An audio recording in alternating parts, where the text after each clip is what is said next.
এই পেঙ্গুইন শাবকগুলোর প্রতি তাদের বাবা মায়ের দায়িত্বের সমাপ্তি ঘটেছে। তারা যাচ্ছে নিজেদের জীবনের প্রথম সংগ্রামে, খাদ্যের সংগ্রাম। এই জন্য তাদের পাড়ি দিতে হবে এই বরফ স্তূপের কঠিন পথ। তবে তার আগে তাদেরকে জয় করতে হবে আরেকটি কঠিন যুদ্ধ। প্রায় 50 থেকে 60 ফুট উচ্চতার এই উঁচু বরফের ক্লিফ থেকে লাফিয়ে পড়ার ভয়কে করতে হবে জয়। কিন্তু সবার আগে কে নিবে এই সাহসী সিদ্ধান্ত?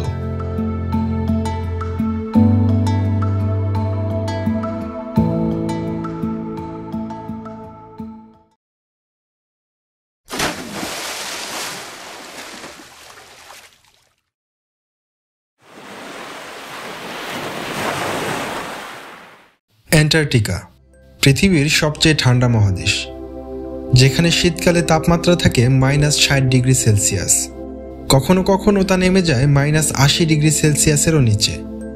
এখানে যেসব প্রাণী টিকে থাকে তাদের শারীরিক সক্ষমতা ও অভিযোজন ক্ষমতা সত্যিই বিস্ময়কর, বিশেষ করে এম্পারর পেঙ্গুইন, যারা পৃথিবীর সবচেয়ে ভয়ঙ্কর এই আবহাওয়ার মধ্যেই সম্পন্ন করে নিজেদের পুরো জীবনচক্র। অ্যান্টার্কটিকার অসীম সাদা প্রান্তরে জুনের শুরুতে হাজির হয় হাজার হাজার এম্পারর পেঙ্গুইন। তারা এসেছে একটি উদ্দেশ্যে, নতুন জীবনের বীজ বপন করতে। এখানে কোনো ঘর নেই, কোনো আশ্রয় নেই, আছে শুধু বরফের পাহাড়, তুষারের ঝড় আর মৃত্যু শীত। তার মাঝেই শুরু হয় তাদের প্রেম। একটি সুরে সজীব ডাক, ছোট ছোট মাথা নোয়ানো, একে অপরকে ঘিরে নৃত্য। এই নির্বাচনের মধ্যেই নির্ধারিত হয় ভবিষ্যতের জীবন।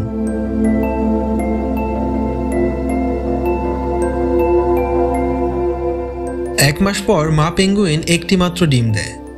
হ্যাঁ, মাত্র একটি ডিম। এই একটি ডিম যেটির ভেতরে আটকে আছে ভবিষ্যতের একটি সম্পূর্ণ জীবন। কিন্তু বাইরে তাপমাত্রা -50°C। মাত্র কয়েক সেকেন্ড মাটিতে থাকলেই ডিমটির ভেতরের প্রাণটি জমে মারা যাবে।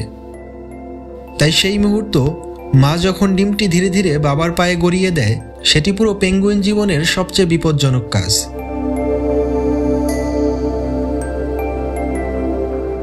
10 থেকে 15 সেকেন্ড, মাত্র এই সময়টাই নির্ধারণ করে ছানা বাঁচবে নাকি জন্মের আগেই হারিয়ে যাবে। মা ডিম দিয়ে রওনা হয়। এখন দায়িত্ব শুরু বাবা পেঙ্গুইনের।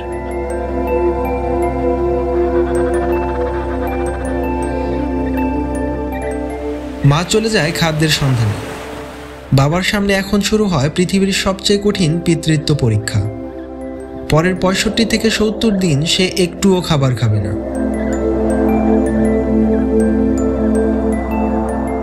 চারপাশে চলতে থাকে তুষার ঝড়, বাতাসের গতি 200 কিলোমিটার/আওয়ার। এই ঝড়ে ডিম নিয়ে দাঁড়িয়ে থাকা মানে নিজের জীবনকেও ঝুঁকিতে ফেলা। তবুও সে দাঁড়িয়ে থাকে, কারণ তার পায়ের ওপর ছোট্ট ডিমটির তাপমাত্রা 36°C। এর নিচে নামলেই মৃত্যু। বাইরের তাপমাত্রা -60°C হলেও পায়ের ওপর সেই তাপমাত্রা বজায় রাখতে হয় নির্ভুলভাবে।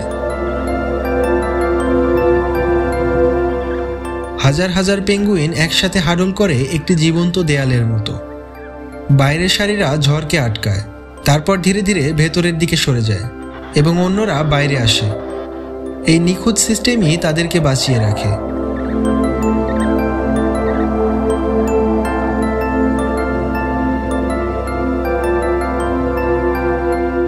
এই 65 দিনে পেঙ্গুইন বাবা তার শরীরের 40% ওজন হারিয়ে ফেলে, কিন্তু তার পায়ের ওপর থাকা ডিমটি বাঁচে।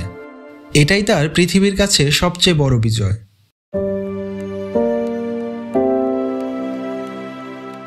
অবশেষে ডিমের ভেতর থেকে শোনা যায় একটি মৃদু শব্দ। জন্ম নিতে চলেছে একটি নতুন প্রাণ। ছানাটি তার ছোট্ট এগ টুথ দিয়ে খোলস ভাঙতে থাকে। 2 দিন ধরে ফুটো বড় হয়। অবশেষে সে বেরিয়ে আসে। দুর্বল, চোখ আধা বন্ধ, পালকহীন ও প্রায় তাপহীন। মিনিট খানেকও বাবার পায়ের বাইরে থাকলে তার মৃত্যু নিশ্চিত। তাই জন্মের সঙ্গে সঙ্গেই বাবা তাকে ঢুকিয়ে নেয় তার উষ্ণ ব্রুড পাউচে। এই প্রথম কয়েক ঘন্টাই ছানার জীবনের সবচেয়ে বিপজ্জনক সময়।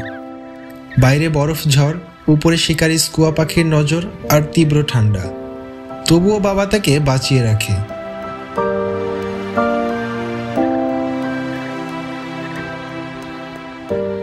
2 মাস আগে যে মা পেঙ্গুইন খাবারের খোঁজে গিয়েছিল, এখন সে ফিরে আসে জমাট বরফের এই দুনিয়ায়। তার পেটে সঞ্চিত আছে খাবার, তার সন্তানের জন্য। হাজার হাজার পেঙ্গুইনের ভিড়েও বাবা চিনে ফেলে মায়ের ডাক। তারা কাছে আসে, আর মা প্রথমবারের মতো ছানাকে খাদ্য খাওয়ায়।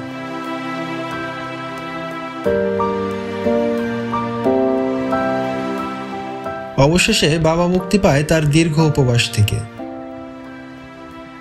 সে দৌড়ে চলে যায় সমুদ্রের দিকে, নিজের জন্য খাদ্য সংগ্রহ করতে। ছানা একটু বড় হলে আর পায়ের ওপর থাকে না। এবার সে তার সমবয়সী ছানাদের সাথে মিলে তৈরি করে ক্রেচ, একটি বিশাল শিশু কলোনি। এখানে তারা একসাথে থাকে, একসাথে শেখে কিভাবে দাঁড়াতে হয়, হাঁটতে হয়, কিভাবে ঠান্ডার ঝড়কে সহ্য করতে হয়।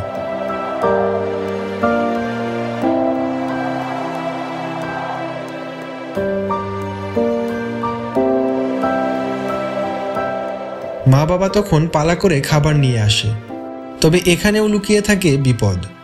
স্কুয়া ও জায়ান্ট পেট্রোল পাখিরা সুযোগ পেলেই ছানা ধরে নিয়ে যায়, তাই তাদের সতর্ক হয়ে বাঁচতে শেখা বাধ্যতামূলক।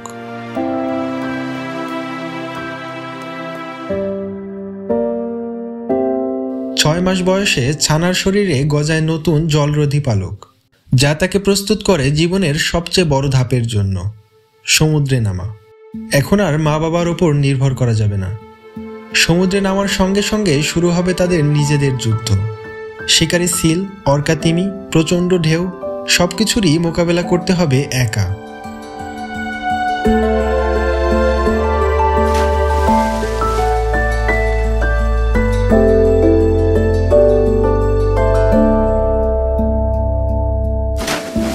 যে মুহূর্তে একটি তরুণ পেঙ্গুইন প্রথমবার বরফ থেকে সাগরে ঝাঁপ দেয়, সেটিই তার স্বাধীনতার প্রথম ঘোষণা।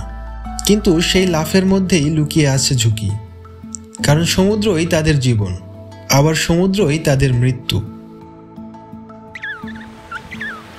পেঙ্গুইন যখন পূর্ণবয়স্ক হয়, তখন সে আবার ফিরে আসে সেই একই বরফের উপত্যকায়, যেখানে বহু বছর আগে তার জন্ম হয়েছিল। এবার সে নিজেই নতুন প্রজন্মের জন্মদাতা, নিজেই সামলাবে সেই ভয়ঙ্কর শীত, সেই ক্ষুধার্ত দিন, সেই ঝড়ের রাত। এমনই এক অবিরাম চক্র। বরফের দেশে জন্ম, বরফের দেশেই মৃত্যু, আবার বরফের দেশেই পুনর্জন্ম। এম্পেরর পেঙ্গুইন পৃথিবীর বুকে প্রকৃতির সবচেয়ে অসাধারণ জীবনী শক্তির প্রতীক।